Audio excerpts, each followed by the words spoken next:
What is up, everyone? Welcome back to a brand new YouTube video. Today we're going to talk about the difference between being an airline captain, which is identified by 4 bars, and an airline first officer, which is identified by 3 bars. Some topics we're going to talk about in today's video are airline pilot hierarchy, training qualifications, roles and responsibilities, in-flight management and dynamics, and overall pay between being a captain and a first officer. Let's get right into it. And if you guys are new here, it takes 2 seconds to smash the thumbs up button and subscribe. I know over 70% of the viewers that watch this channel still aren't subscribed. So hit the subscribe button, join the family, and let's get right into it. So let's talk about basic airline hierarchy. A lot of the eyes of the public, everyone sees the captain and then the co-pilot, which typically means they're less qualified than the captain. But in the eyes of the FAA, that's actually not true at all. Most airlines here in the United States, both pilots, captain and first officer, are both equally qualified. They both hold the exact same license or type rating, as we say, for that specific aircraft. Now, each airline can have individual SOPs for airplanes, standard operating procedures. For instance, that maneuver could be like a Cat 3 approach, which essentially lets us fly the aircraft all the way down to the runway using an instrument landing system. Now, the captain and the first officer have different equipment on most airplanes. The captain on a 737 at my airline has a HUD, and the first officer does not. That HUD is a heads-up display, and that gives more information and allows us to shoot that Cat 3 approach. Now, like I said, we're both equally qualified, but under the SOPs, I cannot shoot that maneuver. The captain gets to practice that going through training.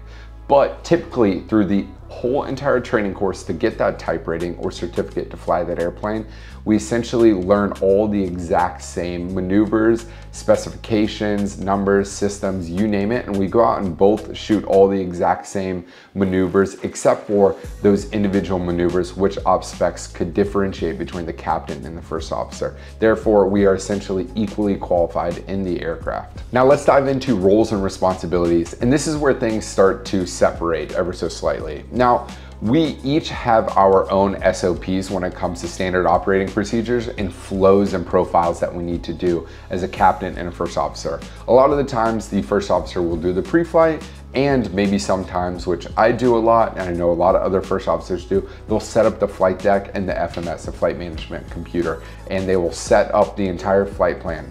And during all of that time, the captain will go through all the legal criteria for this aircraft, right?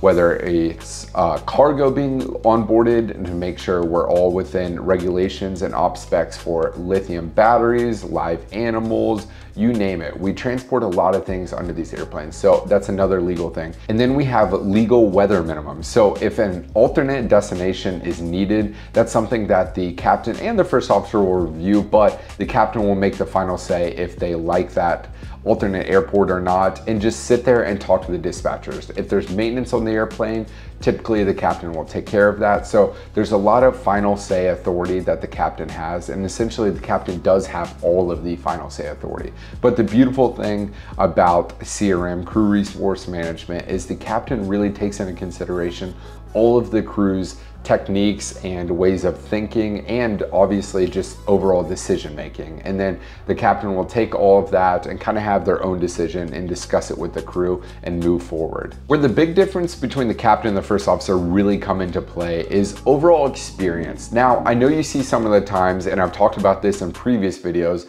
where you'll have really senior first officers and pretty junior captains. Now, for instance, I could have upgraded to captain already, but I really like my seniority and my schedule right now, so I've bypassed the captain upgrade. But sometimes I am flying with more junior captains, and it doesn't necessarily mean one is more qualified than another, and that's actually not the case at all, but more could have overall experience. And with that experience comes knowledge and technique, and overall decision making can be adjusted and affected by overall experience. So when you have a really junior captain and a really senior first officer, you'll actually see the captain lean on the first officer on a lot of decision making when it comes to maybe going into new airports, and they'll really pick their brain and get their advice. And that's where CRM and working together as a team is really beautiful and what keeps the airlines very safe. CRM is a beautiful thing that has been implemented over the last couple decades, and it's really changed the overall atmosphere of the flight deck. When it comes to captain's critical decision making, that's when there are big in-flight emergencies. Like if there was a rapid decompression and there's mountainous terrain around,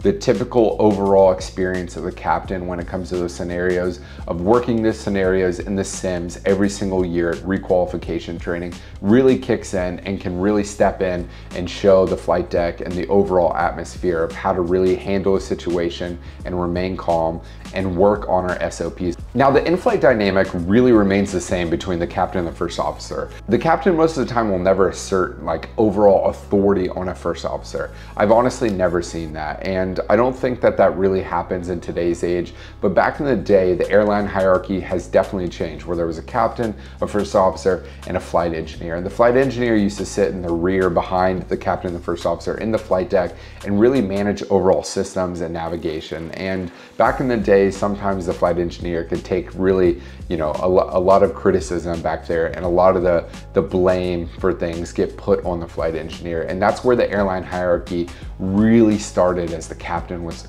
the super superior person on the aircraft. And thankfully those times have changed significantly and everyone works together as a team. Now, the biggest thing is pay scale, and this is where it really starts to differentiate between the captain and the first officer. And here in the United States, both are paid tremendously well. And I want to state that over and over again because it's really such a beautiful job. And I know I always tell people to make sure to get into aviation for the right things and for pay not to be the first and foremost, but I understand that pay is a big prerogative for a lot of people. So the difference between a 737 first officer that's been at the airline for 5 years and a 737 captain that's been at the same airline for 5 years, we'll just pull up a random airline here on Airline Pilot Central, which is a place that I like to find a lot of information, and I'll use that data in these videos. But let's take a direct comparison between year 5 737 FO and year 5 737 captain. And I really want to make sure people understand the difference between year 5 first officer and year 5 captain. It's only the amount of time that you've been at the airline. So if you're a year 5 first officer,